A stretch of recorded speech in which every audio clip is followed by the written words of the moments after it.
Welcome back. तो देखिए, ये वाली वीडियो में हम कवर करेंगे जेकेपी टेलीकम्युनिकेशन के रिगार्डिंग यहाँ पे टॉप 100 एमसीक्यूज़। एंड ये जो क्वेश्चन होंगे ये सभी पीवाईक्यूज़ होंगे जो अलग अलग एग्ज़ाम्स में आए हुए हैं। एंड इनमें से ढेर सारे क्वेश्चन आपको अपने एग्ज़ाम में दिखेंगे या फिर इन्हीं टॉपिक्स के ऊपर आपको दिखेंगे।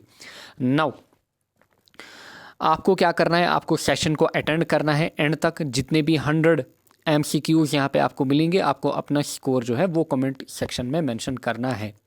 नाउ देखिए, जो टेलीकम्युनिकेशन हमारे पास है इसका कोर्स ऑलरेडी हमने कराया हुआ है। नाउ देखिए, रेडियो कम्युनिकेशन की अगर मैं बात करूं, ये जो वीडियो होगा इसमें आपको रेडियो कम्युनिकेशन के लेक्चर्स जो ऑब्जेक्टिव्स हैं वो मिलेंगे। एक तो रेडियो कम्युनिकेशन के, दूसरे आपको इलेक्ट्रिसिटी में जो भी सिलेबस मेंशन किया गया है ये ऑब्जेक्टिव्स मिलेंगे। एंड साथ ही में, क्योंकि ये टॉपिक भी मैंने आपका कवर कराया है, electrical and electrical unit, stabiliser, inverter, UPS, SMPS, ये भी आपको इसमें मिलेंगे, इनके ऊपर questions.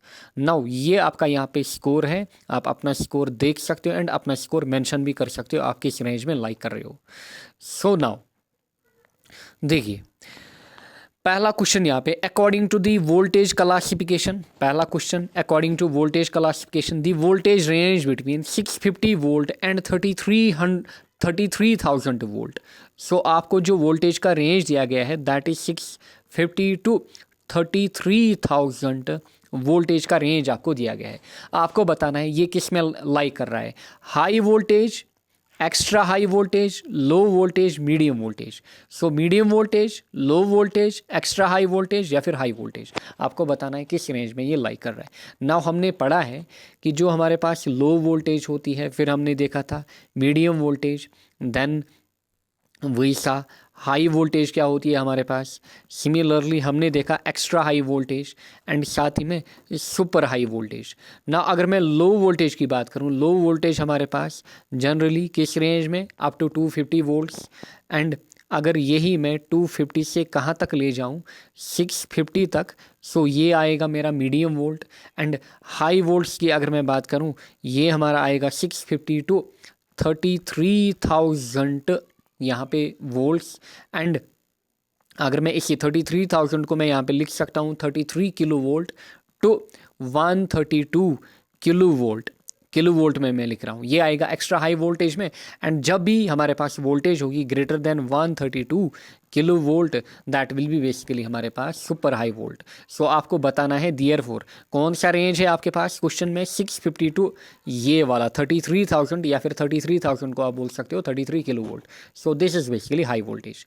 Next, in case of strip earthing if the electrode is made up of copper. ध्यान दीजिए, स्ट्रिप अर्थिंग है आपके पास एंड जो आपका इलेक्ट्रोड है वो कॉपर से बना है। देन इसका जो क्रॉस सेक्शनल एरिया हमारे पास है, इसका जो क्रॉस सेक्शनल एरिया हमारे पास है, it should not be less than. बताइए इसमें जो क्रॉस सेक्शनल एरिया हमारे पास है वो कितना नहीं होना चाहिए। सो इट इज़ बेसिकली हमारे पास ऑलरेडी हमने देखा हुआ है, it is 25 into 1.6 mm। So option B आपका।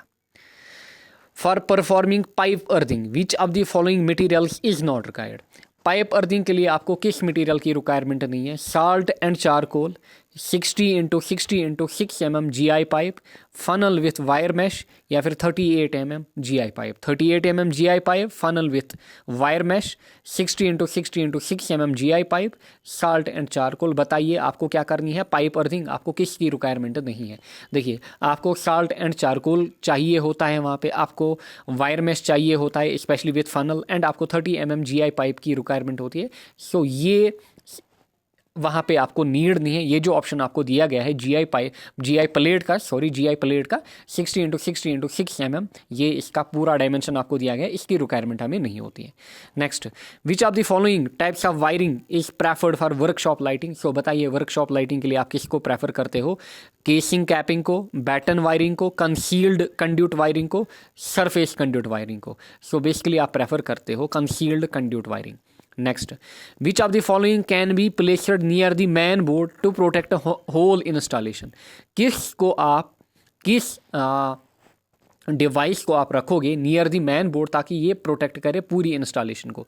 ELCB man switch, MCB energy motor, energy meter. देखिए आपको ELCB ऑप्शन दिया गया है, आपको मैन स्विच ऑप्शन दिया गया है, आपको MCB ऑप्शन दिया गया है एंड आपको एनर्जी मीटर ऑप्शन दिया गया है। बताइए सो देयरफॉर अगर हम बात करें जो हमारे पास मेन बोर्ड के नियर होती है एंड पूरी इंस्टॉलेशन को प्रोटेक्ट करता है, ये कौन सी डिवाइस होती है? It is ELCB। So ELCB हमारा। Next, in amplitude modulation the band width is. बताइए एम्पलीट्यूड मॉड्यूलेशन के केस में जो बैंड विड्थ हमारे पास होती थी कितनी होती थी? सो हमारे पास जो बैंड विड्थ होती थी it was 2 times new M. So it is basically 2 times the audio signal frequency. So 2 times हमारे पास होती है ऑडियो फ्रीक्वेंसी के बराबर। कौन? एम्पलीट्यूड मॉड्यूलेशन में। क्या? Band width. Next, the radio wave that travels in a straight line from the transmitting antenna to the receiving antenna is known as। बताइए रेडियो वेव है एंड ये ट्रेवल कर रही है स्ट्रेट लाइन से। Straight line में एक antenna, अगर ये हमारे पास है एंटीना एंड ये हमारे पास है दूसरा एंटीना, सो जो रे या फिर वेव हमारे पास है ये ट्रैवल कर रही है स्ट्रेट लाइन में। सो आपको बताना है ये कौन सी वेव हमारे पास है या फिर किस टाइप का प्रोपगेशन हमारे पास है। बताइए पहला option sky wave, ground wave, space wave, ionospheric wave. Ionospheric wave. So it is basically हमारे पास space wave. And space wave आपको पता होगा कि स्पेस वेव प्रोपगेशन को हम क्या बोलते हैं? इसी को हम बोलते हैं ट्रोपोस्फेरिक प्रोपगेशन। ट्रोपोस्फेरिक प्रोपगेशन या फिर इसी को हम बोलते हैं line of site, line of site communication. So space wave, इसमें जो रेज जाती हैं वो स्ट्रेट लाइन में जाती हैं। Next, why do we need carrier wave of high frequency to transmit audio signal over long distance. आपको क्यों चाहिए होती है करियर वेव जो हमारे पास है ऑफ हाई फ्रीक्वेंसी, आपको क्यों चाहिए होती है? पहला, high frequency carrier wave can propagate with a faster speed. दूसरा, higher frequency carrier wave offers availability of higher transmission band width. बिल्कुल सही, जो हमारे पास हाई फ्रीक्वेंसी करियर वेव होती है ये हमें क्या ऑफर करती है? High transmission band width. So option B हमारा। Next, in television transmission what type of modulation is used. बताइए टेलीविजन ट्रांसमिशन में आप किस टाइप का मॉड्यूलेशन प्रेफर करते हो? Only amplitude modulation, only frequency, both amplitude and frequency. So television communication या फिर टेलीविजन ट्रांसमिशन की अगर मैं बात करूं वहाँ पे हमारे पास दोनों AM एंड FM दोनों का हमारे पास यूज होता है। Next, the length of antenna required to propagate a signal of wavelength lambda is. So हमारे पास जो एफिशिएंट, जब भी एंटीना के ऊपर क्वेश्चन पूछे एंड कुछ ना मेंशन करे, सो हमेशा किसको लीजिएगा आप? हमारे पास हमेशा किसको आप लेंगे? एफिशिएंट ट्रांसमिशन के लिए। एंड एफिशिएंट ट्रांसमिशन के लिए जो हमारे पास L होता है it is λ/4। So L is equal to λ/4 हमारा। Next, Which of the following statement is not true for the earth leakage circuit breaker ELCB।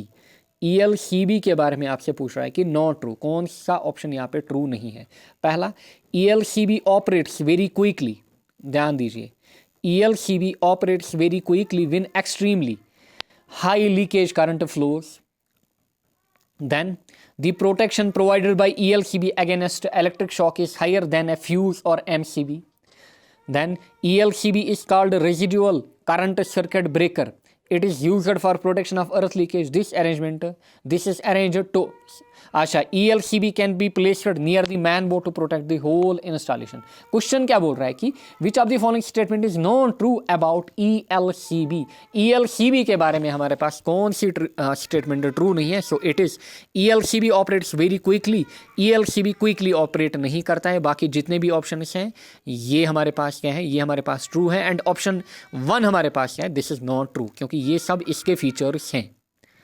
Next, which of the following family of protective device in electrical installation stands for। अच्छा sorry, MCB of the family of protective device in electrical installation stands for। आपको बताना है कि MCB जो हमारा है, MCB stands for, so MCB stands for main circuit breaker नहीं, mini circuit breaker नहीं, मैक्सिमम सर्किट ब्रेकर नहीं, miniature circuit breaker. So it is miniature circuit breaker. Next, MCCB stands for। बताइए MCCB stands for। It is हमारे पास moulded case circuit breaker. It is moulded case circuit breaker हमारा। If the operating current is between 10 ampere to 100 ampere, which device will be used for breaking the circuit safely? So आपको बताना है कि कौन सी device हमारे पास यहाँ पे यूज होगी, कौन सी डिवाइस हमारे पास यूज होगी अगर ऑपरेटिंग जो हमारे पास करंट है वो है 10 ampere to 100 ampere, bare copper wire, MCB, bare aluminium wire. So इस केस में हमारे पास क्या यूज होती है, MCCB. Next, the expansion form of RCCB का मतलब क्या होता है हमारे पास? It is simply residual current circuit breaker. So residual current circuit breaker, यानी कि ऑप्शन 1 हमारा। Next, the recommended level of RCCB यानी कि residual current circuit breaker is dash in residence. आपको बताना है कि रेजिडेंस में कितना हमारे पास जो RCCB है इसकी रिकमेंडेड लेवल होती है। अगर आप रेजिडेंस की बात करो, रेजिडेंस में हमारे पास कितना होता है, 30 मिली एम्पियर। कितना, 30 मिली एम्पियर। इंडस्ट्रियल की अगर मैं बात करूं वहां पे कितना, 100 मिली एम्पियर। बट यहाँ पे रेजिडेंशियल पूछ रहा है, सो रेजिडेंशियल के लिए यहाँ पे 30 MA। Next, relay in power system is an, बताइए रिले क्या होती है पावर सिस्टम में? Option A, automatic device that senses an abnormal condition in an electric circuit and close its contact. Option B, manual device that senses an abnormal condition in an electric circuit and close its contact.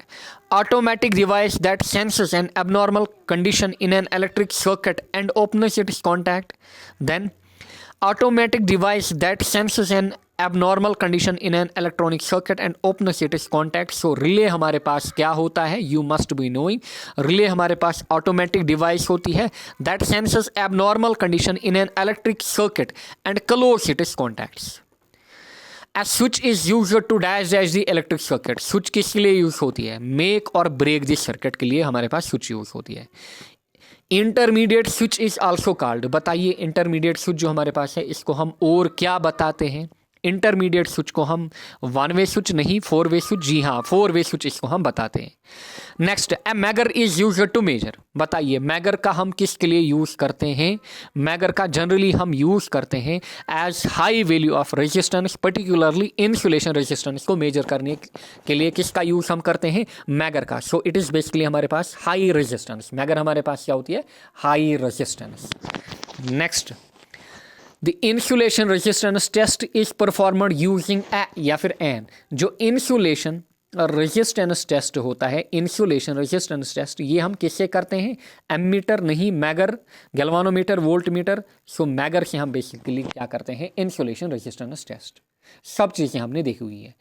Next, what is the important part of megger? आपको बताना है कि megger का सबसे important part क्या होता है हमारे पास? ओम मीटर, डीसी जनरेटर दोनों होते हैं। ओम मीटर, डीसी जनरेटर भी होता है। So both of these. A megger is essentially, बताइए मैगर हमारे पास क्या होता है? मैगर हमारे पास एक ओम मीटर होता है, बट कौन सा ओम मीटर होता है? So it is basically series type ohm meter. Which of the following Indian electrical rules, बात हो रही है IE रूल्स की, describes about the periodical and testing of the consumer installation, यानी कि periodical testing of consumer installation के लिए हमारे पास कौन सा रूल या फिर कौन सा रूल इसके बारे में हमारे पास बात करता है? So it is rule 46। According to IE rules for service connection for low and medium voltage, so low voltage and medium voltage की बात हो रही है। The height of service line conductors erected across a street must not be less than, सब चीज़ें हमने देखी है, ध्यान दीजिए। अगर ये मेरे पास स्ट्रीट जा रही है या फिर कोई रोड जा रहा है एंड मेरे पास क्या है, जो इलेक्ट्रिक पोल्स हैं वो ऐसे इंस्टॉलर हैं एंड जो वायर्स हैं ये रोड्स को क्या कर रही हैं? ये रोड्स को क्रॉस कर रही है। दिस इज, ये हमारे पास क्या है? रोड, ये ऐसे रोड जा रहा है ना, अगर क्रॉस कर रही हैं। एंड पैरेलल वाला केस भी मैंने आपको बोला था, अगर वायर्स बिल्कुल रोड के ऐसे पैरेलल होंगी। बट यहाँ पे क्वेश्चन क्या है? यहाँ पे क्वेश्चन पूछ रहा है कि अक्रॉस द स्ट्रीट। इस केस में हमारे पास जो लाइन्स हैं इनकी हाइट हमारे पास क्या होनी चाहिए? ये सब चीज़ें हमने देखी हैं। इस केस में ध्यान दीजिएगा, जो लो वोल्टेज एंड मीडियम वोल्टेज है इस केस में, स्पेशली क्रॉसिंग के केस में बात करूंगा, क्योंकि 2 केस हमारे पास हैं, क्रॉसिंग एंड पैरेलल। क्रॉसिंग में लो वोल्टेज एंड मीडियम वोल्टेज के लिए 19 फीट की हाइट हमारे पास होनी चाहिए लाइन इसकी, एंड इसी में क्रॉसिंग में अगर high voltage and extra high voltage है तब 20 फीट की हाइट पे ये लाइन हमारे पास होनी चाहिए। एंड 19 फीट को बेसिकली जब आप मीटर्स में कन्वर्ट करोगे इट इज़ अप्रॉक्सीमेटली 5.8 मीटर। सो आपको ऑप्शन चेक करना है क्योंकि लो वोल्टेज एंड मीडियम वोल्टेज के बारे में आपसे पूछ रहा है। 5.4 देखिए, 5.4, 5.9, 6.1, 5.18। अच्छा, आप किसके साथ जाओगे? आपका निकला है 5.8, so we will go with 5.9। So 5.975 meter height यहाँ पे होनी चाहिए जब वायर्स क्या करें, वायर्स एक्सीटरेट या फिर रोड को क्या करें, cross. Next, according to I rules the maximum load on a power sub circuit should not exceed. जो मैक्सिमम लोड हमारे पास है, जो मैक्सिमम लोड हमारे पास है, बताइए एक पावर सर्किट में बात किसकी हो रही है? पावर सर्किट की। बताइए कितना हमारे पास मैक्सिमम लोड होता है? It is basically 3000 watts. कितना? 3000 वाट्स। एंड अगर हमारे पास सब सर्किट की बात करता है उस केस में हमारे पास कितना होता है? 800 वाट्स। सो यहाँ पे मेन बात किसका कर रहा है? पावर सब सर्किट की। अगर जनरल सब सर्किट की बात करता तब हमारे पास 800, बट मैं यहाँ पे बात हो रही है पावर सब सर्किट के लिए, इसके लिए हमारे पास 3000 watts. Next, as per IE rule, a supplier is not permitted to vary the declared frequency AC by more than। जो फ्रीक्वेंसी है आपके पास, फ्रीक्वेंसी को आप कितना चेंज कर सकते हो? यू नो दैट हमारे घरों में जो फ्रीक्वेंसी आती है इंडिया में इट इज़ 50 हर्ट्स। एंड बताइए फ्रीक्वेंसी के साथ कितनी छेड़छाड़ हो सकती है? It is +-3%। पहला option 3%, 1%, 10, 5, it is +-3%। So option 1 हमारा करेक्ट रहेगा। एंड जब आप इसमें +-3% करोगे वो हमारे पास कितना निकल के आता है? 14.85 लोअर वैल्यू, अपर क्या आएगा? 51.5, यानी कि इस रेंज में हमारे पास फ्रीक्वेंसी आनी चाहिए। नेक्स्ट, एज पर Indian electricity standard what is the allowable voltage variation in low और मीडियम वोल्टेज सप्लाई? अगर low voltage and medium voltage supply हमारे पास है, इसमें अलाउएबल वेरिएशन किसमें? वोल्टेज सप्लाई में हमारे पास कितना अलाउएबल होता है? इट इज़ बेसिकली पहला ऑप्शन 2%, 4%, 6%, 10%। बताइए। सो इट इज़ बेसिकली हमारे पास 6%, ±6%। Next, a DC generator converts dash dash into electrical energy in the form of. बताइए जो डीसी जनरेटर हमारे पास होता है ये क्या करता है? मैकेनिकल एनर्जी को कन्वर्ट करता है किसमें? इलेक्ट्रिकल एनर्जी में। अच्छा, in the form of direct current. So कौन सा ऑप्शन हमारा करेक्ट रहेगा? So mechanical energy into direct current. So it is option B हमारा। Next, a DC generator works on the principle of. बताइए DC generator जो है किस principle पे वर्क करता है? फैराडेज लॉ, पहला ऑप्शन। अच्छा, Steinmetz's law, Lenz's law, Ampere's law. DC generator है सो ईएमआई इसमें इन्वॉल्व होता है। So it is basically Faraday's law, यहाँ पे फैराडेज लॉ। इन 3 फेज इंडक्शन मोटर। अच्छा, इन 3 phase induction motor normally dash dash. बताइए जो मोटर हमारे पास होता है 3 फेज इंडक्शन मोटर में वो किस डायरेक्शन में रोटेट करता है? Rotor rotates in the direction of rotating magnetic field. Rotor जो है rotates in the direction of magnetic field. बिल्कुल सही यही होता है हमारे पास, क्योंकि जो रोटर होता है हमारे पास वो रोटेट करता है basically in the direction of magnetic field. The purpose of applying flux. आप फ्लक्स का यूज क्यों करते हो in soldering and brazing? Is primarily to speed the process, पहला option. Reduce the temperature of process, dissolve oxides, clear defects. बताइए आप flux का क्यों यूज करते हो? ताकि आप क्या करो, जो ऑक्साइड्स हमारे पास हैं इनको क्या करो, इनको खत्म करो या फिर इनको डिसॉल्व करो। नेक्स्ट, सॉफ्ट सोल्डर कॉन्सिस्ट्स ऑफ, पहला ऑप्शन कॉपर एंड टिन, दूसरा ऑप्शन लेड एंड जिंक, तीसरा ऑप्शन लेड एंड टिन, चौथा ऑप्शन लेड एंड अल्युमिनियम। सो आपको बोलना है कि जो सॉफ्टर सोलिड हमारे पास है ये इसमें हमारे पास कौन सा कॉम्बिनेशन होता है। And you must be knowing softer में हमारे पास खाली क्या होता है? लेड एंड टिन हमने देखा हुआ है। सो या फिर सोल्डर की ही अगर हम जनरल बात करें कोई भी सोल्डर हो उसमें लेड एंड टिन हमारे पास होता है। So lead and tin. Solders in soldering shall have a temperature. बताइए जो सोल्डरिंग हमारे पास है सोल्डरिंग में कितना टेम्परेचर हमारे पास होना चाहिए? ऑप्शन ए ये बोल रहा है कि 1200 के ऊपर, ऑप्शन बी 0 डिग्री सेल्सियस, अच्छा ऑप्शन सी 450 के नीचे, ऑप्शन डी 800 टू 1200। बताइए सोल्डरिंग में कितना टेम्परेचर होना चाहिए? It should be below 450। Next, soldering flux perform which are the task. Soldering flux का काम क्या होता है? अच्छा, पहला option promote wetting of the facing surface, decrease soldering time, no. Promote oxidation, नहीं, ऑक्सीडेशन को प्रमोट नहीं, अगर यहाँ पे प्रिवेंट लिखता तब ठीक होता, ये बोल रहा है promote. Promoting tarnishing of the surface, no, it is basically promote wetting of the facing surface. Among the following, which metal is not usually preferred as flux for soldering application? So आपको बताना है कि among the following which metal is not usually preferred for flux। अच्छा, flux for soldering application, borax, zinc chloride, aluminium chloride, lead. ध्यान दीजिएगा, borax, BORAX borax, फिर zinc chloride ZnCl, फिर ammonium chloride NH4Cl, option D lead. So देखिए, lead का अकेले हम use नहीं कर सकते हैं जब तक ना इसको हम एलॉय बनाएंगे। हाँ, अगर लेड प्लस टिन लिखा होता तब हम इसका यूज़ करते। बाकी तीन का हम यूज़ करेंगे, बट लेड का हम यूज़ नहीं करेंगे। बाकी तीन का हम यूज़ करेंगे as a solder, which as a flux in soldering. Which of the following is an organic flux. बताइए इनमें से कौन सी फ्लक्स ऑर्गेनिक है? पहला ऑप्शन आपका टैलो, अच्छा, देन HCl यानी कि hydrochloric acid, then zinc chloride, then आपका फॉस्फोरिक एसिड। आपको बताना है ऑर्गेनिक फ्लक्स इनमें कौन सा होता है? It is tallow. Next, flux used in soldering of copper. Copper की सोल्डरिंग में कौन सी फ्लक्स का आप यूज़ करोगे? बताइए कौन सी फ्लक्स का आप यूज़ करोगे?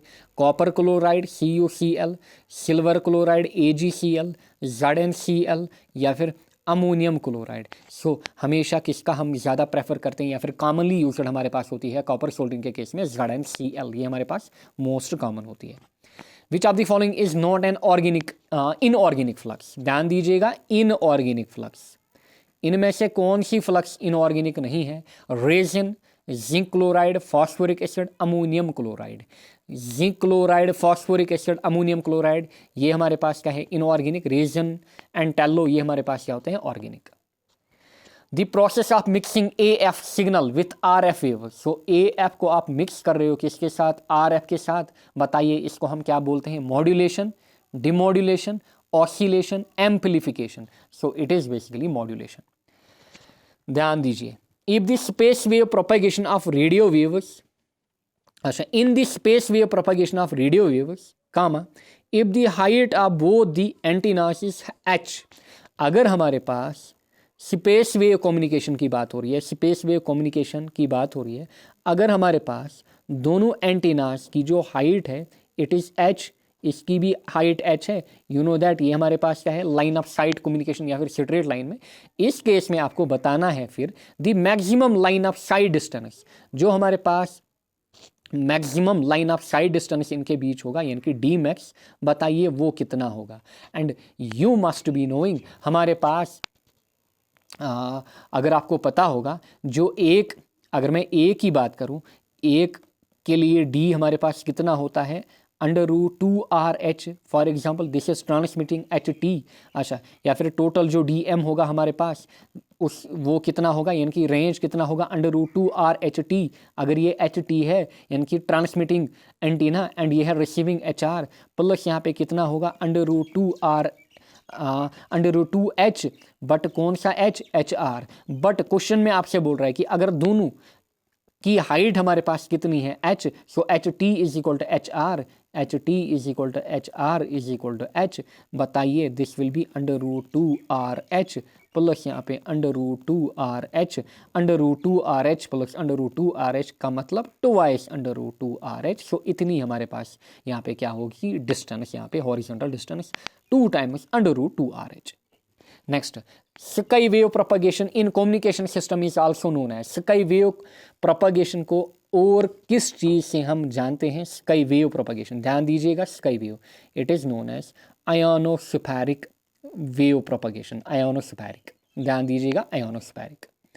Next, through which mode of wave propagation are the radio waves sent from one place to another. Radio waves को आप क्या करते हो? ट्रांसमीटर टू रिसीवर भेजते हो, किस मोड ऑफ प्रोपगेशन से, ground wave propagation, sky wave, space wave, सभी से। ग्राउंड वेव प्रोपगेशन की अगर हम बात करें, ये हमारे पास क्या होता है, इसका दूसरा नाम हमारे पास होता है surface wave propagation. Sky wave की अगर मैं बात करूं, उसका दूसरा नाम हमारे पास होता है आयोनोस्फेरिक प्रोपगेशन। स्पेस वेव के लिए हमारे पास दो और नाम्स होते हैं, that is tropospheric and line of sight propagation. So all of these are used in the propagation of radio waves. Which instrument measures AF audio frequency, signal level and noise? Especially अगर हम signal level या फिर noise या फिर disturbance की बात करें या फिर vibrations की बात करें, सो ये हमारे पास होता है सोफोमीटर। सो सोफोमीटर ये सब चीज़ें मेजर करता है। The function of inverter in an UPS is, बताइए इन्वर्टर का काम क्या होता है यूपीएससी ना निकल जाता है, so it is UPS.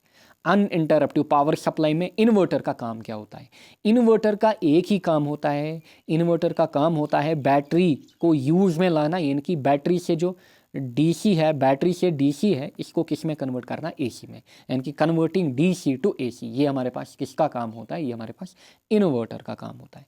Online UPS requires, सो हमने दो टाइप के यूपीएस देखे, ऑनलाइन एंड ऑफलाइन। बताइए ऑनलाइन यूपीएस, चाहे कोई भी यूपीएस हो, पहला ऑप्शन ओनली बैटरी, नहीं, खाली बैटरी ही की रिक्वायरमेंट नहीं होती है।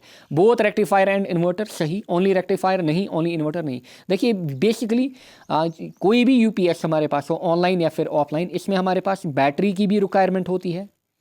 इसमें हमें ध्यान दीजिएगा, इसमें हमें बैटरी भी चाहिए होती है, इसमें हमें रेक्टिफायर भी चाहिए होता है, एंड इसमें हमें इन्वर्टर भी चाहिए होता है, बट मोस्ट अप्रोप्रिएट ऑप्शन यहाँ पे कौन सा है? बोथ रेक्टिफायर एंड इन्वर्टर हमें रिक्वायर होगा।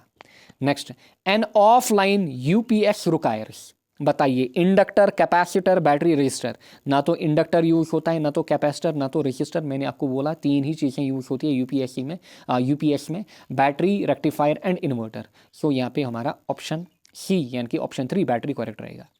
Select the application of offline UPS, बताइए यूपीएस चाहे ऑनलाइन हो या फिर ऑफलाइन हो, यूपीएस का काम क्या होता है?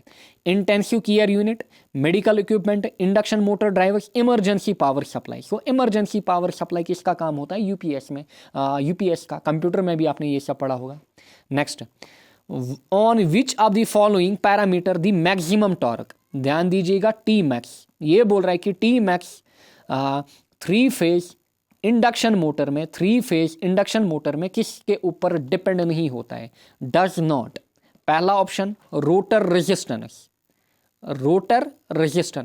दूसरा ऑप्शन रोटर रिएक्टेंस, पहला ऑप्शन रोटर रेजिस्टेंस, दूसरा ऑप्शन रोटर रिएक्टेंस, तीसरा ऑप्शन रोटर इंड्यूस्ड ईएमएफ। अच्छा, लास्ट ऑप्शन यहाँ पे फ्रीक्वेंसी न्यू। बताइए टाउ मैक्स किसके ऊपर नहीं डिपेंड होता है हमारे पास? देखा हमने अच्छे से। सो it is basically rotor resistance के ऊपर ये डिपेंड नहीं होता है। Switch mode power supply is used for, बताइए स्विच मोड पावर सप्लाई का हम यूज़ किसके लिए करते हैं?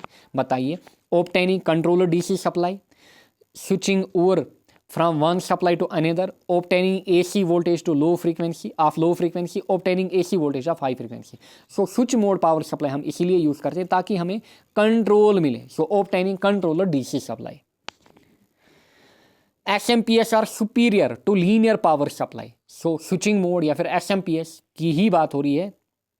अच्छा, ये सुपीरियर होते हैं किनसे? जो लीनियर पावर सप्लाई, LPS हमारे पास, LPS से जो SMPS हमारे पास होते हैं, ये क्या होते हैं? सुपीरियर होते हैं। बताइए क्यों? साइज एंड एफिशिएंसी, जी हाँ, साइज एंड एफिशिएंसी में ये हमारे पास क्या होते हैं? ये इनसे सुपीरियर होते हैं, क्योंकि इनमें आपको पता है LPS में ट्रांसफार्मर जो हमारे पास है उसका कितना साइज होगा।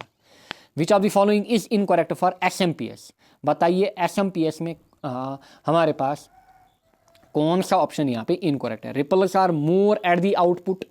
अच्छा, power handling capacity is high, series pass transistor act as a switch, बिल्कुल पावर हैंडलिंग कैपेसिटी क्या होती है? हाई होती है। रिपल्स क्या होते हैं? आउटपुट में हमारे पास ज़्यादा होते हैं। इनकरेक्ट आपसे पूछ रहा है। Response to load variation is fast, वो SMPS में नहीं होता है। State the full form of SMPS, बताइए एसएमपीएस की हमारे पास फुल फॉर्म क्या है? It is basically switched mode power supply, it is basically switched mode power supply, switched mode power supply, ये हमारे पास क्या है? SMPS. Ideal characteristics of voltage stabilizer, बताइए वोल्टेज स्टेबलाइजर के ideal characteristic.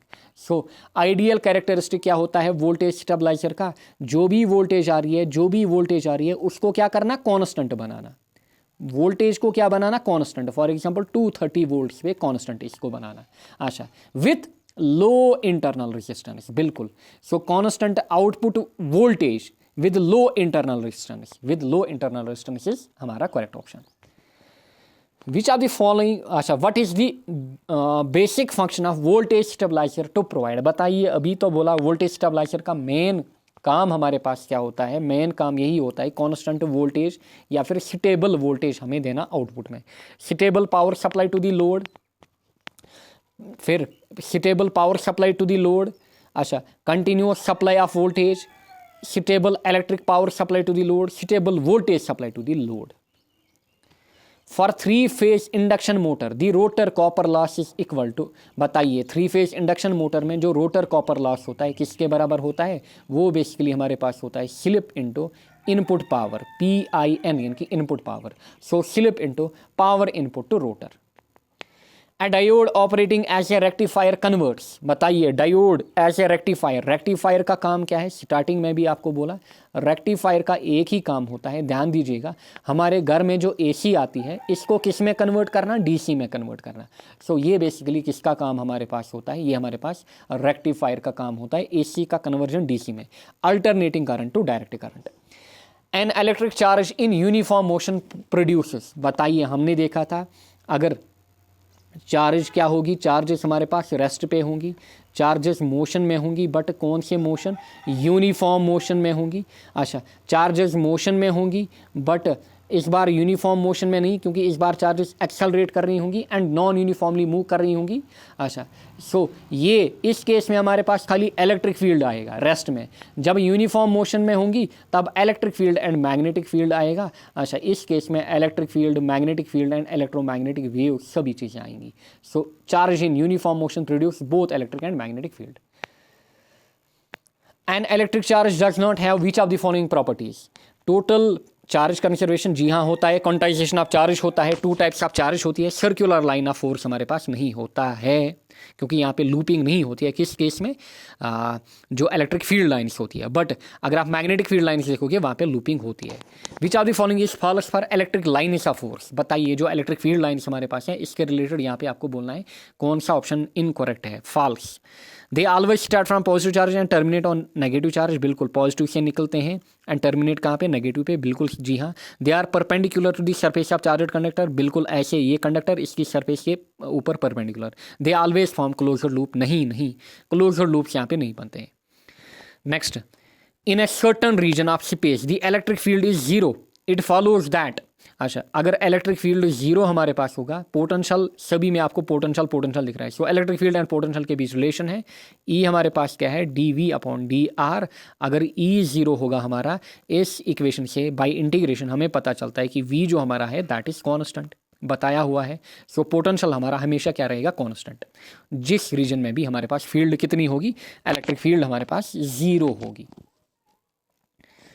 The physical quantity in electrostatics analogous to temperature in heat, बताइए electrostatics में ऐसी कौन सी प्रॉपर्टी है विच इज सिमिलर या फिर analogous to temperature in heat? So it is basically potential, यानी कि पोटेंशियल जो काम इलेक्ट्रोस्टैटिक्स में करता है वही काम टेम्परेचर कहाँ पे करता है? हीट में। The capacitance of a capacitor is, बताइए capacitance of a capacitor is independent of charge and potential of the capacitor. ध्यान दीजिए, कैपेसिटर की फॉर्मूला क्या होती है? C is equal to Q V. कोई बोलेगा ये तो Q पे डिपेंड है, ये तो V पे डिपेंड है। नहीं भाई साहब, ना तो ये Q पे डिपेंड है ना तो V पे डिपेंड है, सभी चीज़ें बोली हैं। सो जो हमारे पास कैपेसिटेंस होती है कैपेसिटर की, ना तो ये चार्ज पे डिपेंड होती है ना तो वोल्टेज पे, सभी चीज़ें बताई हुई हैं। The current voltage graph of ohmic device, बताइए अगर हमारे पास ओमिक डिवाइस है आपको बोलना है V/I ग्राफ, ये हमेशा क्या होता है? Linear. So it is a linear graph. Which of the following statement is correct, आपको करेक्ट स्टेटमेंट पकड़नी है, ध्यान दीजिएगा। Force applied on the conductor depends upon magnitude of current, ध्यान दीजिएगा। एफ हमारे पास होता है BIL sin थीटा, किसी भी कंडक्टर में मैग्नेटिक फील्ड के कारण जो फोर्स प्रोड्यूस होता है it is BIL sin theta. So force, ध्यान दीजिए, force applied on the conductor depends on the magnitude of current, जी हाँ, current I। Force applied on the conductor depends on the magnitude of magnetic field, बिल्कुल हाँ। Force applied on the conductor depends on the direction of current, नहीं जी नहीं। सो 1 और 2 ढूंढिए, option B हमारा, ऑप्शन कौन सा हमारा, ऑप्शन सी हमारा, अरे यार ऑप्शन ए हमारा 1 और 2। सो 1 और 2 हमारा। The force experienced by a charge Q having velocity v parallel to magnetic field B which acts on the charge, बताइए। अगर हमारे पास ये है, हमारे पास direction of magnetic field, this is मेरे पास direction of magnetic field and एक चार्जड पार्टिकल आ रहा है एंड ये इसी डायरेक्शन में मूव कर रहा है, बताइए इस पे लगने वाला जो फोर्स होगा कितना होगा, 0 होगा भाई साहब। एंड ये किस लाइन में जाएगा, ये स्ट्रेट लाइन में जाएगा। A proton enters a magnetic field with a velocity v, so ये हमारे पास क्या है, ध्यान दीजिए, ये हमारे पास है magnetic field, this is magnetic field and इसमें एक प्रोटॉन इंटर करा है, प्रोटॉन पॉजिटिवली चार्जड, ये इसमें इंटर करा है with velocity v parallel to magnetic field. अच्छा, इस क्वेश्चन में भी बोल रहा है, ये आ रहा है पैरेलल टू मैग्नेटिक फील्ड, इस बार पाथ पूछ रहा है, यहाँ पे बोल रहा था कि फोर्स कितना लगेगा, सो इस बार पाथ पूछ रहा है, पाथ क्या होगी, straight line. Consider 2 straight parallel conductors A and B, so 2 conductors आप लीजिए A और B separated by A distance x, इनके बीच जो डिस्टेंस है that is x, carrying individual currents IA and IB, इसमें जो करंट जारी है दैट इज IA, इसमें जो करंट जारी है that is IB। If the 2 conductors attract each other it indicates, so बताइए अट्रैक्शन एंड रिपल्शन वाला केस हमने देखा था, अगर ये आपस में अट्रैक्ट करेंगे सो ये क्या होंगे, दीज आर पैरेलल, इनमें एक ही डायरेक्शन में करंट जाएगी। अगर रिपल करेंगे ये क्या होंगे हमारे एंटी पैरेलल, एक में इधर करंट जाएगी इस डायरेक्शन में, दूसरे में इस डायरेक्शन में जाएगी। So the 2 currents are parallel in direction, बिल्कुल।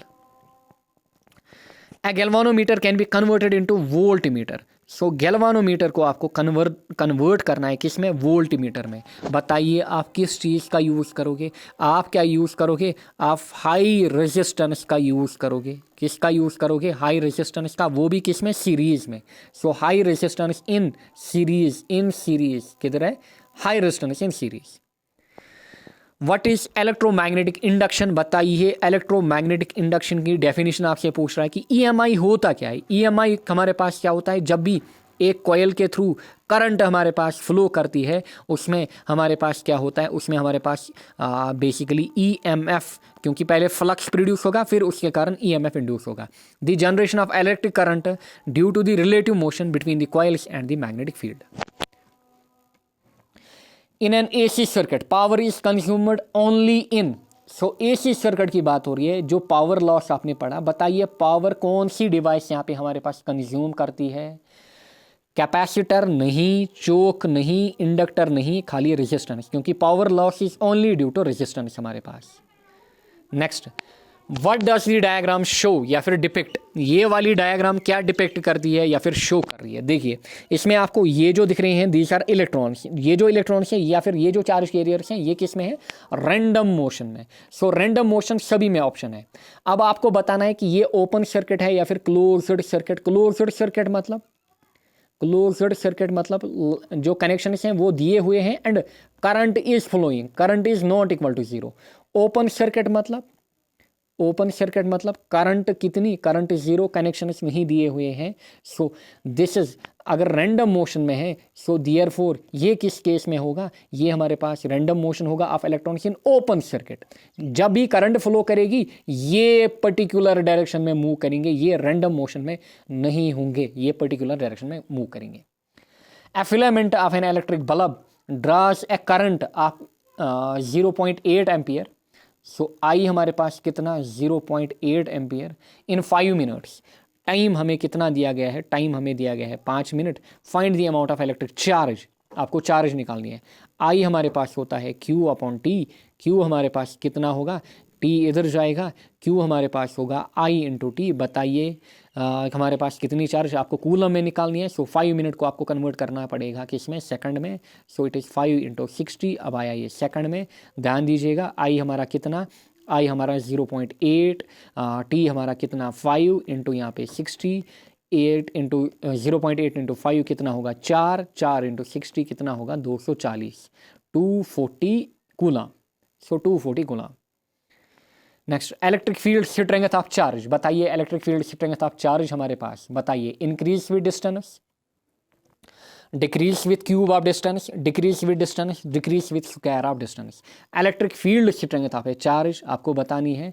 सो हमारे पास जो इलेक्ट्रिक फील्ड हमारे पास होती है वो होती है K Q upon R square. So it is inversely proportional to square of distance. So decrease with square of distance. And electric field basically किसके ऊपर डिपेंड होती है, ये भी ऑब्जेक्टिव आपसे पूछा जाता है। सो ये हमारे पास कौन सी चार्ज होती है, source charge. A galvanometer when connected in a circuit detects the presence of। बताइए गैल्वानोमीटर जब सर्किट में हम कनेक्ट करते हैं इसका मेन एम क्या होता है, करंट को डिटेक्ट करना। An example of series circuit is. बताइए सीरीज सर्किट कहाँ पे आप यूज़ करोगे, देखा था हमने पैरेलल सर्किट्स का, या कहाँ पे हम यूज़ करते हैं सीरीज़ का, कहाँ पे सीरीज़ कहाँ पे आप यूज़ करोगे, स्पेशली जो हमारे पास डेकोरेटिव लाइट्स होती हैं वहाँ पे आपका यूज़ में वहाँ पे आपका यूज़ में क्या आता है, सीरीज कॉम्बिनेशन। आगे बढ़ते हैं। विच of the following statements for a parallel circuit is true. बताइए पैरेलल सर्किट के लिए कौन सी स्टेटमेंट यहाँ पे ट्रू है। पहला, the net current of a parallel circuit is always less then that of individual current. ये बोल रहा है कि नेट करंट आई नेट क्या होगी, लेस देन इंडिविजुअल करंट। जी नहीं। अच्छा, then the potential difference across a individual resistance of a parallel circuit is always unequal. Potential difference across individual resistance of a parallel. So we की बात कर रहा है, ये बोल रहा है कि वी हमारे पास क्या होता है, पैरेलल कॉम्बिनेशन में वी हमारे पास अनइक्वल होता है। नहीं, अगर हम पैरेलल कॉम्बिनेशन की बात करें, पैरेलल में हमारे पास सेम क्या रहता है, सेम हमारे पास पैरेलल कॉम्बिनेशन में वी रहता है। एंड जो चीज़ डिवाइड होती है वो क्या होती है, करंट डिवाइड होती है, वी सेम रहता है। सो ये भी नहीं।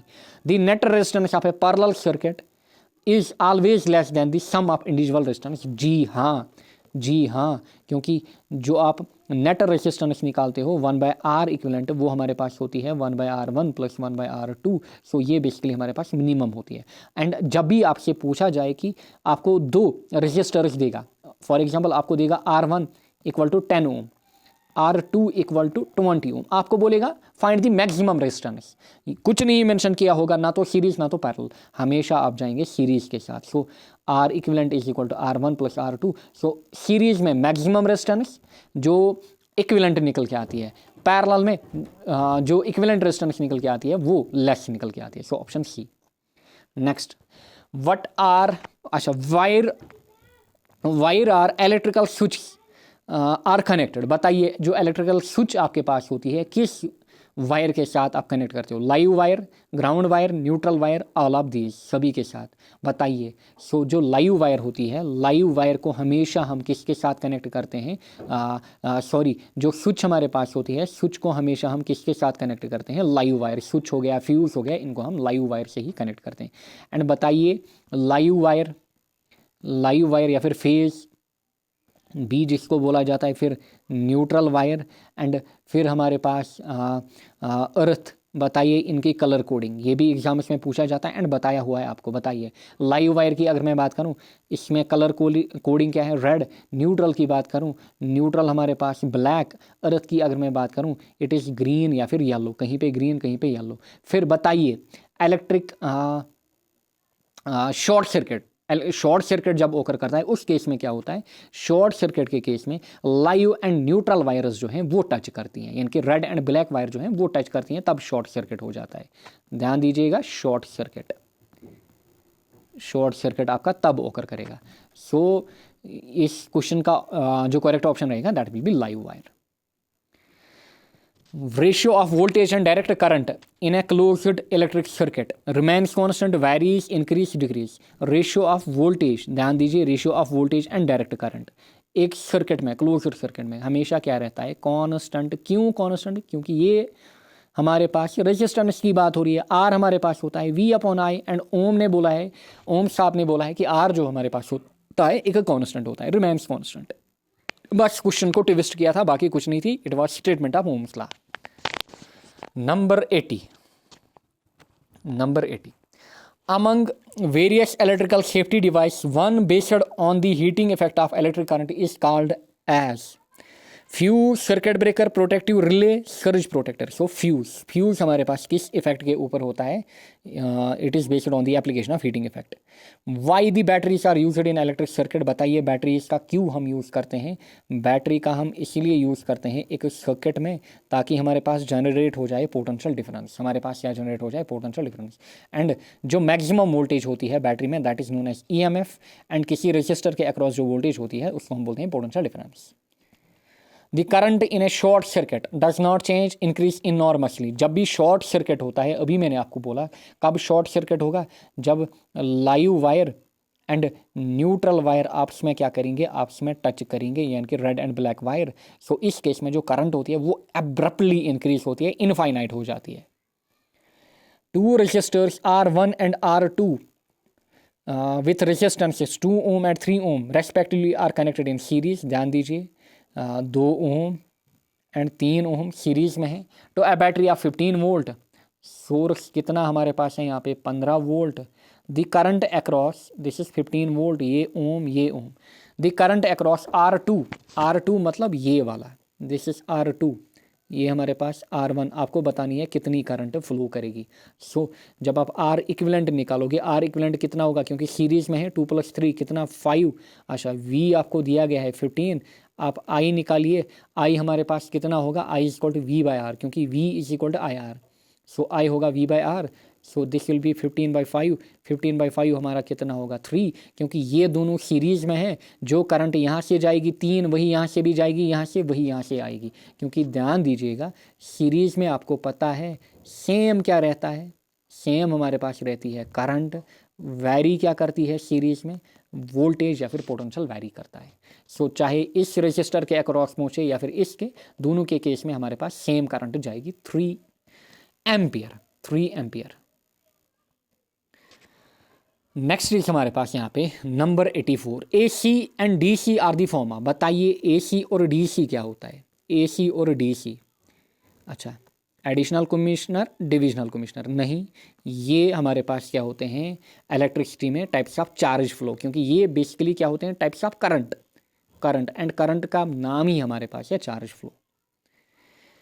If the diameter of a wire is reduced to half, then what will be the value of current flowing through the wire? ध्यान दीजिएगा, अगर इनिशियली हमारे पास करंट I फ्लो कर रही है वायर में, एंड ये जो वायर है इसका जो डाया है इट इज़ हमारे पास लेट D, डाया जो है D। अब करंट I2 फ्लो कर रही है एंड डाया जो है इसको रिड्यूस किया गया है हाफ, इसको D2 बनाया गया है। पहले तो आपको करंट एंड डाया के बीच रिलेशन पता होनी चाहिए, कहाँ से हम लाएंगे ये रिलेशन, हम कहाँ से लाएंगे? ध्यान दीजिएगा, I हमारे पास होता है V/R, R रेजिस्टेंस, V होती है रेजिस्टेंस हमारे पास होती है ρL/A। ध्यान दीजिएगा, अच्छा, अब आप इसको लिख सकते हो V ρL इंटू ये जो A है ये ऊपर जाएगा, V के साथ मल्टीपल होगा। सो देयरफॉर I जो है, I अगर आप देखोगे इस इक्वेशन से, I is directly proportional to area, and area अगर वायर सर्कुलर है सो एरिया कितना होगा? π/4 D²। So it is proportional to D², क्योंकि एरिया हमारे पास, एरिया कितना होता है? It is π/4 D² in terms of dia, आप रेडियस के टर्म्स में भी देख सकते हो। अच्छा, देयरफॉर होगा क्या हमारे पास? I2 अपॉन I1 हम निकालेंगे, क्योंकि हमें I2 निकालना है।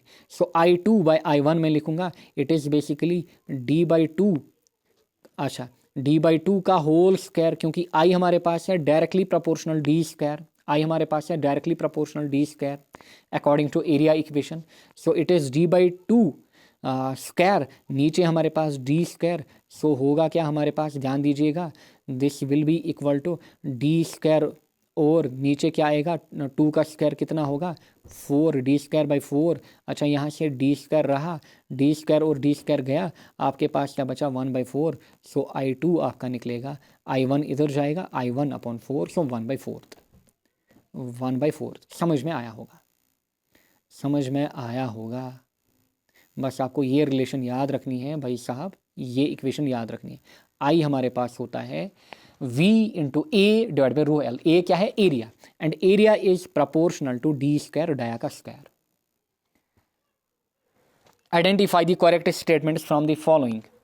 आपको पहचानना है करेक्ट स्टेटमेंट, बताइए करेक्ट स्टेटमेंट है। Resistivity of a material is dependent on the nature. Resistivity rho, जी हाँ, नेचर के ऊपर हमारे पास डिपेंड करती है, जी बिल्कुल।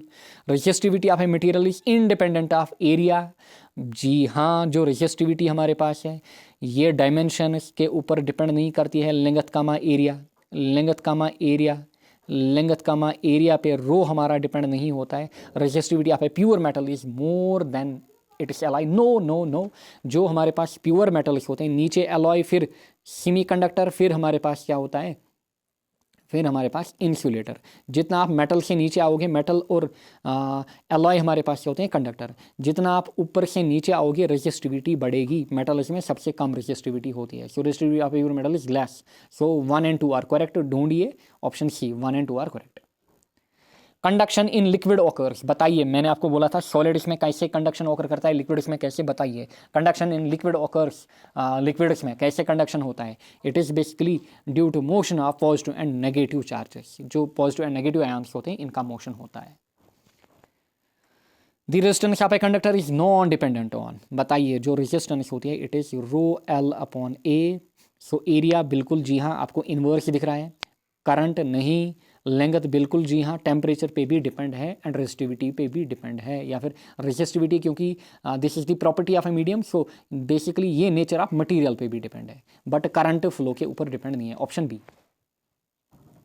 To connect a number of resistors in parallel can be considered equivalent to, आपको नंबर ऑफ रेजिस्टर्स कनेक्ट करने हैं पैरेलल में, it can be considered equal to increasing length of conductor, बढ़िया क्वेश्चन है। अच्छा, decreasing cross sectional area of the conductor, increasing resistance of the conductor, increasing cross sectional area of the conductor. ध्यान दीजिएगा इस question को आप कैसे करते। जो हमारे पास रेजिस्टेंस होती है that is R is equal to rho L by A. ध्यान दीजिएगा, अगर आपके पास पैरेलल कॉम्बिनेशन है, पैरेलल में जो आर आपके पास होगा वो क्या होगा, मिनिमम। अच्छा, सीरीज में जो आर आपके पास होगा वो क्या होगा, मैक्स, यानी कि मैक्सिमम। ध्यान दीजिएगा। सो पैरेलल के केस में आपकी रेजिस्टेंस क्या होगी, resistance will decrease, and series case में रेजिस्टेंस इंक्रीज। नाउ आर आपका क्या होता है, आर आपका होता है रो L by A. So equation से ध्यान लगाइएगा, अगर ए हमारा बड़ा, अगर ए हमारा बड़ा, आर क्या होगा, आर घटेगा। एंड ये किसके लिए ट्रू है, ये किसके लिए ट्रू है, अगर आर डिक्रीज हो रहा है, आर डिक्रीज हो रहा है ए के बढ़ाने के कारण, सो आर डिक्रीज हो रहा है। So this is true for parallel combination. So parallel combination में आप बता सकते हो कि to connect a number of resistors in parallel can be considered equivalent to increasing cross sectional area of the conductor, क्योंकि क्रॉस सेक्शनल एरिया बढ़ेगा but resistance घटेगी parallel में, रेजिस्टेंस घटेगी पैरेलल कॉम्बिनेशन में, एंड एरिया बढ़ेगा। जो हमारे पास conductors हैं उनका जो एरिया होगा वो यहाँ पे बढ़ेगा, या फिर वायर्स का। Next, if 3 wires of tungsten, ध्यान दीजिए, टंगस्टन, मैंगनीज, हार्ड रबर, पहले हम इनको अरेंज करते हैं। ये क्या है, टंगस्टन की अगर मैं बात करूं, टंगस्टन हमारे पास क्या है, मेटल, फिर manganin alloy, so it is alloy, but दोनों क्या है, दोनों कंडक्टर्स, फिर रबर क्या है, इंसुलेटर। सो इनको मैंने एज अरेंजमेंट बताया। जब आप नीचे आओगे, अच्छा होगा क्या, अच्छा ये क्या पूछ रहा है, रेजिस्टेंस, अच्छा रेजिस्टेंस पूछ रहा है। सो जब आप नीचे आओगे, नीचे रेजिस्टेंस क्या होगी, जब आप नीचे आओगे ऊपर से नीचे रेजिस्टेंस इंक्रीज होगी। रबर में रेजिस्टेंस क्या होगी, मैक्सिमम, टंगस्टन में क्या होगी, मिनिमम, मैंगनीनियन में क्या होगी, मीडियम। सो आपको ऑप्शन देखने हैं। सो resistance of manganin is highest, नहीं, टंगस्टन इज लीस्ट, जी हाँ टंगस्टन में लीस्ट रेजिस्टेंस होगी। टंगस्टन इज हाईएस्ट नहीं, hard rubber is least, rubber में क्या होगी, रबर में मैक्सिमम होगी। सो ऑप्शन बी ही मैच कर रहा है। Next, which of the following statements are correct, बताइए। Tin lead alloy is used for making fuse wire, fuse के बारे में बात हो रही है। Fuse is connected to live wire, बिल्कुल टिन लेड एलॉय का हम यूज़ करते हैं एंड फ्यूज को लाइव वायर के साथ कनेक्ट किया जाता है। The material chosen for making fuse should be of high melting point, नहीं, जो फ्यूज के लिए मटेरियल होना चाहिए that should be low melting point, क्योंकि फ्यूज को हम जनरली सीरीज कॉम्बिनेशन में लेते हैं, फ्यूज़ को हम सीरीज कॉम्बिनेशन में लेते हैं। अगर फ्यूज़ ने रजिस्ट किया, हमारी जो अप्लायंस है वो क्या होगी, डैमेज, इसलिए फ्यूज़ रजिस्ट नहीं कर पाता है लो मेल्टिंग पॉइंट के कारण, ये जल्दी मेल्ट हो जाता है एंड शॉर्ट हो जाता है। सो ओनली 1 एंड 2 ढूंढिए, ऑप्शन बी ओनली 1 एंड 2 हमारे पास। In an electric motor, the dash acts as the contact between commutator and the terminals of the battery. बताइए commutator and terminals को बेसिकली कौन यहाँ पे कॉन्टैक्ट या फिर जोड़ के रखता है? It is basically carbon brush हमारे पास।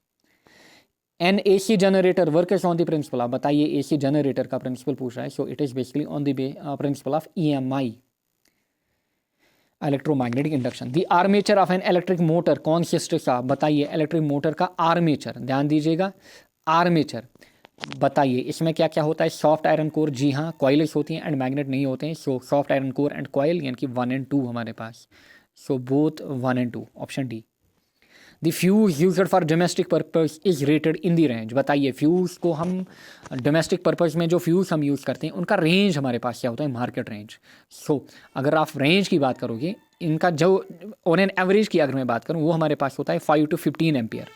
एंड ये भी क्वेश्चन पूछा जाता है, बताइए फ्यूज़ को जो हम रेटिंग देते हैं वो किस हिसाब से देते हैं? एम्पियर्स के हिसाब से, वोल्ट्स के हिसाब से, ओम्स के हिसाब से, इसी तरीके से और भी ऑप्शन आपको देंगे, या फिर फैरड के हिसाब से। सो हमेशा आप क्या देखते हो, जो फ्यूज़ है ना, आप इसको हमेशा करंट के टर्म्स में देखते हो, दैट इज एम्पियर्स। फ्यूज़ को हमेशा आप देखते हो किसके टर्म्स में? करंट के टर्म्स में, इन terms of rating. So 5 to 15, but यहाँ पे कोई भी ऑप्शन मैच नहीं कर रहा है। So it is basically 1 to 10 ampere. Which of the following statements is या are correct for a current carrying solenoid? So solenoid की बात हो रही है। सोलिनाइड आपको पता है अंदर क्या होता है? सॉफ्ट आयरन कोर, इसमें ध्यान दीजिएगा, एंड बाहर हमारे पास इसके ऊपर क्या होती है? वाइंडिंग होती है एक कॉइल की। So it can be use to magnetize a piece of soft iron, बिल्कुल। It acts like a bar magnet, बिल्कुल बार मैग्नेट की तरह एक्ट करता है, क्योंकि दोनों में जो फील्ड होती है हमारे पास इस टाइप से, दोनों में जो फील्ड लाइन्स बनती है वो सिमिलर पैटर्न की बनती है। The field lines are concentric circle, जी नहीं, कंसेंट्रिक सर्कल नहीं होती है, सेम एज बार मैग्नेट का पैटर्न होता है। The quantity that remains unchanged in transformer is, बताइए कौन सी क्वांटिटी ट्रांसफार्मर में अनचेंज्ड रहती है? Voltage, frequency, current, none, current none. So अगर हम बात करें ट्रांसफार्मर की, ट्रांसफार्मर में जो फ्रीक्वेंसी होती है ये क्या होती है? ये कांस्टेंट होती है, फ्रीक्वेंसी कांस्टेंट। बाकी वोल्टेज की अगर मैं बात करूं, फिर करंट की अगर मैं बात करूं, करंट, वोल्टेज या फिर पावर, हमारे पास ये सभी क्या है? ये सभी चेंज हो जाते हैं। So frequency remains constant. Next, which of the following statement is true for the 3 types of magnetism? Para, dia, ferro. पढ़िए स्टेटमेंट, बढ़िया क्वेश्चन है। अच्छा, paramagnetism is associated with negative susceptibility, ये बोल रहा है कि जो पैरा मैग्नेटिज्म है, पैरा मैग्नेटिज्म में क्या हमारे पास है? नेगेटिव ससेप्टेबिलिटी, जी नहीं, उसमें समाल होती है ससेप्टेबिलिटी बट नेगेटिव नहीं होती है। Diamagnetism is generally weakest of 3 and is associated with negative susceptibility, जी हाँ, क्योंकि यहाँ पे जो रिपल्शन होता है, यहाँ पे जो अट्रैक्शन होता है वो काफ़ी कम होता है एंड यहाँ पे ज़्यादा रिपल्शन होता है, इसलिए ये वीकेस्ट होता है, इसीलिए ये वीकेस्ट होता है डायामैग्नेटिज्म। एंड डायामैग्नेटिज्म में हमारे पास जो ससेप्टेबिलिटी होती है chi m, it is very small and negative, very small and negative so option B हमारा करेक्ट रहेगा। सो पैरामैग्नेटिज्म की अगर मैं बात करूं, पैरामैग्नेटिज्म में काई एम क्या रहता है? Chi m small but positive, small but positive, यानी कि नेगेटिव नहीं है। एंड पैरामैग्नेटिज्म में तो आपको पता ही है large and positive, large and positive. Next 99, which one of the following is not a characteristic of diamagnetism? बताइए डायामैग्नेटिज्म का यहाँ पे कौन सा कैरेक्टरिस्टिक नहीं है? The diamagnetic materials are repelled by a bar magnet, बताइए बताइए। बिल्कुल जी हाँ, जो डायामैग्नेटिक मटेरियल होते हैं ये रिपेल होते हैं एक बार मैग्नेट के कारण। जी हाँ। The magnetic susceptibility of material is small and negative. जी हाँ, ये भी सही है। The origin of diamagnetism is the spin of electrons. नहीं, जो ओरिजिन हमारे पास है बेसिकली डायामैग्नेटिज्म का, it is orbital motion of electrons. Orbital motion of electrons, orbital motion of electrons. So option C is not a characteristic. In AC circuit, Ohm's law is applicable for, बताइए Ohm's law, instantaneous value of current and voltage only, RMS value of current and voltage only, peak values of current and voltage only, all of the current and voltage values, यानी कि जितने भी values हमारे पास हैं current end voltage के, उतनों के लिए Ohm's law हमारे पास एप्लीकेबल होता है एक AC सर्किट में। सो ये थे हमारे टॉप 100 MCQs। आई होप आपने सेशन को अटेंड किया होगा एंड आपका जो स्कोर है वो अच्छा आया होगा। एंड अगर अभी आया भी नहीं है, आप अच्छे से नोट्स को रिवीजन करिए, अच्छे से रिवाइज करिए, अच्छे से फोकस्ड रहिए। सो दिस वाज ऑल जो मैंने कवर कराया था बैच में, एंड उसी के रिलेटेड ये था हमारा टॉप 100 MCQs का सेशन। एंड जितने भी क्वेश्चन थे दे वर PYQs। नाउ जो रिमेनिंग यूनिट 2 एंड यूनिट 3 है, उसका जो मॉक सेशन होगा वो आकिब सर खुद से लेंगे। एंड उनकी भी चैनल है यूट्यूब पे JKSSB मॉक्स, आप उसको सर्च कर सकते हो। एंड बाकी रिमेनिंग जो मॉक्स होंगे वो आपको इसी में मिलेंगे। Thank you all.